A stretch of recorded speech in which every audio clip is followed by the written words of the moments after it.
Ulul azmi, do më thënë të dërguarit që kanë pasur vendosmërinë më të madhe për thirrjen e njerëzve në rrugën e Allahut.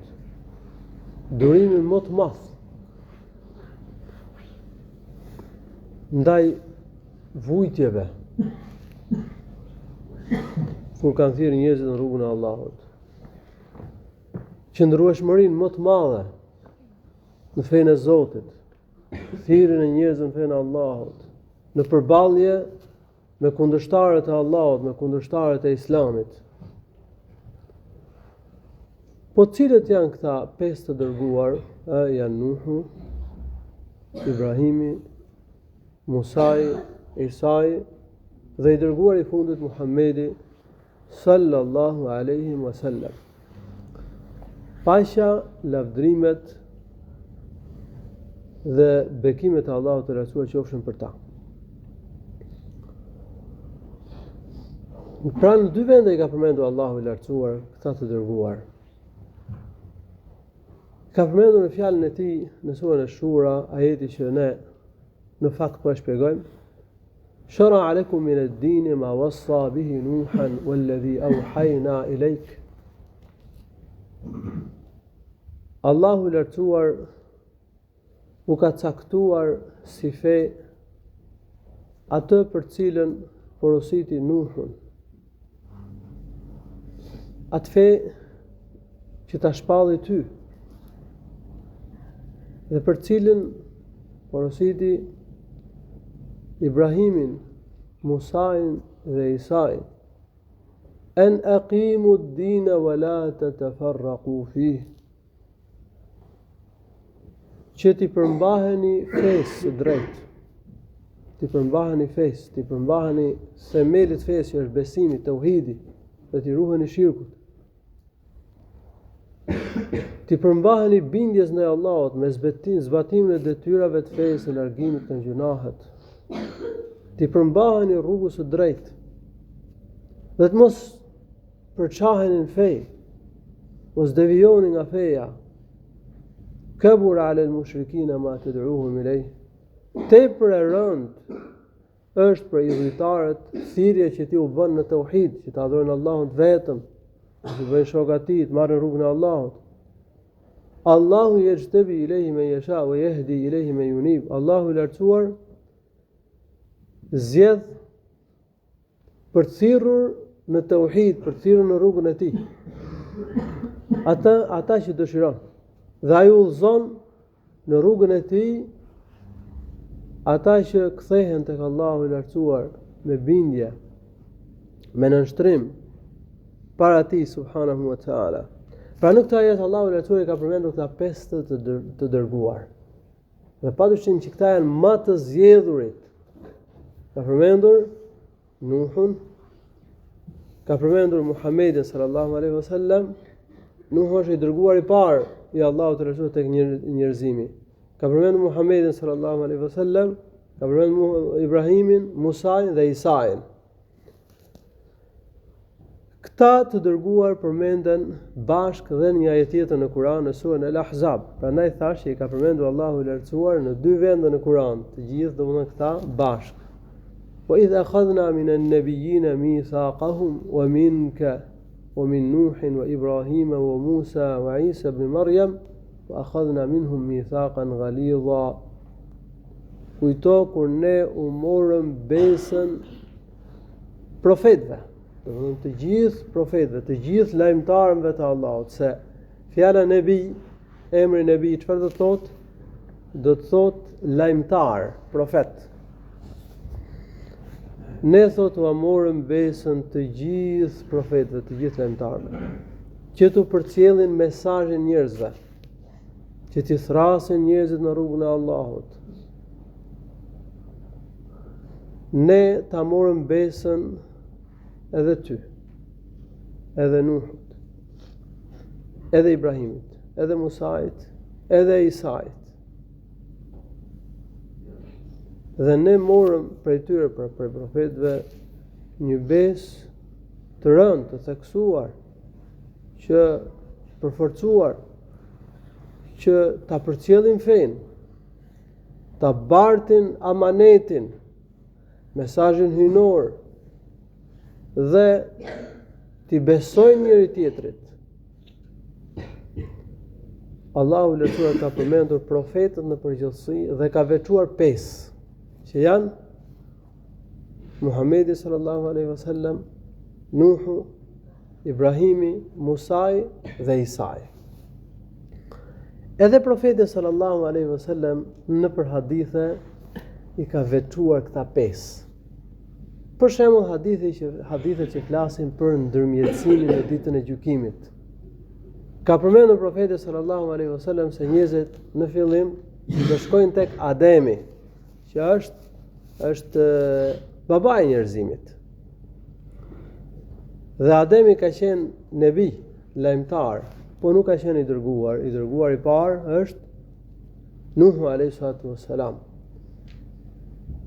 Çdo i dërguar është edhe nebi. Çdo rasul është edhe nebi, lajmtar. Po jo çdo nebi, jo çdo lajmtar është dhe i dërguar. Të dërguarit janë më të zgjedhur, ka një grad më të lartë dhe numri të dërguarve është më i vogël se sa numri i enbijave, profetëve ose ndryshe lajmtarve. Pra ka përmendur në hadithin e ndërmjetësimit profeti sallallahu alaihi wasallam Nuhun, Ibrahimin, Musain, Isain dhe ka përmendur pastaj dhe ndërmjetësimin e tij. Kur flet për ndërmjetësimin e madh, për fillimin e llogarisë të gjykimit, po ka përmendur dhe lloje të tjera të ndërmjetësimit të tij sallallahu alaihi wasallam. Ulul azmi. Çfarë do thot el azm? Azm do të thot vendosmëri dhe durim. Prandaj transmetohet nga Abdullah ibn Abbas radhiyallahu anhu se ka thënë: Ulul azmi ey dhul hazmi was sabr. Ata kanë pas vendosmëri dhe durim. Ad-Dhahhak ka qenë një komentues tjetër në radhën e selefëve, komentuesi i Kuranit, ka thënë ulu el jiddi was sabr. Zotruesit e seriozitetit, vendosmërisë dhe durimit. Pra këta janë të dërguarit që kanë dalluar për durimin e madh që kanë treguar ndaj vujtjeve që kanë hequr në thirrjen e njerëzve në rrugën e Allahut. Kanë hequr shumë vujtje e madhe. Ai sa profeti ynë ka hequr dhe ka vujt më shumë se të gjithë njerëzit, duke thirrur njerëzit në fenë e Allahut, më shumë se të gjithë profetët. Siç e ka thënë në hadith, ma udhi ahadu fillahi ma udhit. Kanë pas durim të madh në thirrjen e njerëzve në rrugën e Zotit, ndryshimin e gjendjes së njerëzve, përmirësimin e njerëzve. Kanë pas qëndrueshmëri të madhe në përballje me të kotën, në përballje me qafirat, me kundërshtarët e fesë.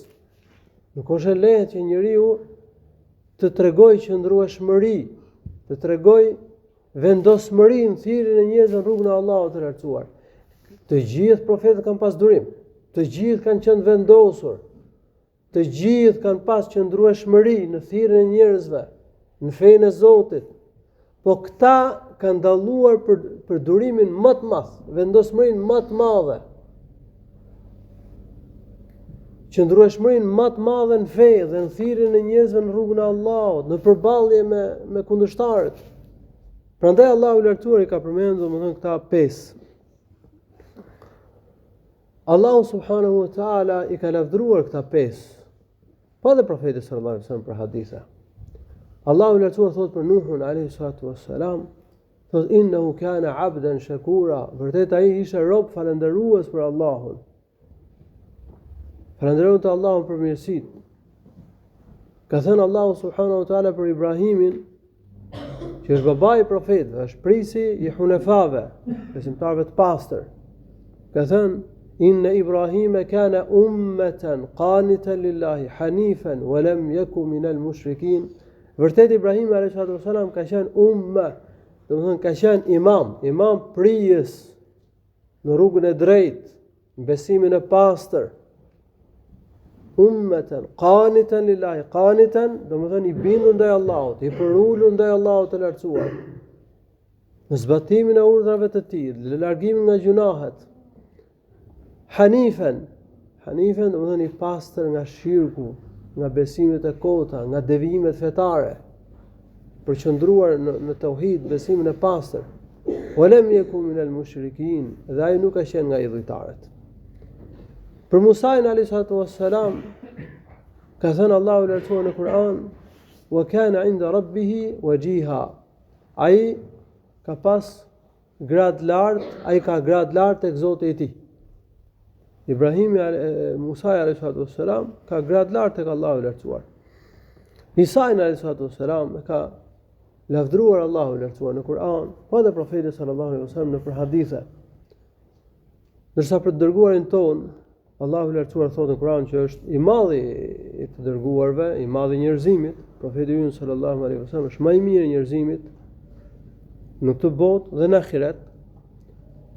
Allahu lartësuar thotë për të në Kur'an, thotë wa innaka la'ala khuluqin azim, vërtet ti ke moral madhështor. Dhe ndër moralet e mira është durimi, është qëndrueshmëria në fe, është zuhdi, është mirënjohja, është bujaria, është mikpritja, është turpi, është drejtësia. Pra njeriu me moralin më madhështor, më të lartë është Muhamedi sallallahu alaihi wasallam sipas dëshmisë kuranore. Gjithashtu Allahu i lartësuar thot për profetin tonë sallallahu alaihi wasallam në Kur'an, laqad kana lakum fi rasulillahi uswatun hasana. Për ju i dërguari i Allahut është shembull i mirë, ai është shembull i lartë. Ne kemi shembull profetin. Pra ndjekim sunetin e profetit, ndjekim shembullin e tij. Ne ndjekim moralin e tij sallallahu alaihi wasallam. Kultivojmë moralin që ka pas profeti ynë sallallahu alaihi wasallam. Allahu ka urdhëruar në Kur'an profetin sallallahu alaihi wasallam që të tregojë durim, ashtu sikur se të dërguarit ulul azmi, fasbir kema sabara ulul azmi min ar-rusul, thot duro në thirrjen e njerëzve, duro duhet të treguar qëndrueshmëri në thirrjen e njerëzve në përballje me kundërshtarët në çështjet e fesë, ashtu sikurse kanë duruar të dërguarit që kanë pas vendosmëri të madhe, durim të madh, qëndrueshmëri të madhe në çështjet e fesë. Prandaj dhe urdhri ndaj profetit është urdhër për çdo musliman. Prandaj dhe ne ti marrim për shembull ta të dërguar, edhe të tregojmë durim, të rrisim durimin, të kultivojmë durimin, qëndrueshmërinë në fe, vendosmërinë për zbatimin e rregullave të fesë. Allahu shpëlefet mira, alhamdulillahi rabbil alamin, sallallahu alaihi wasallam ala nabiyyina Muhammad wa ala alihi wa sahbihi.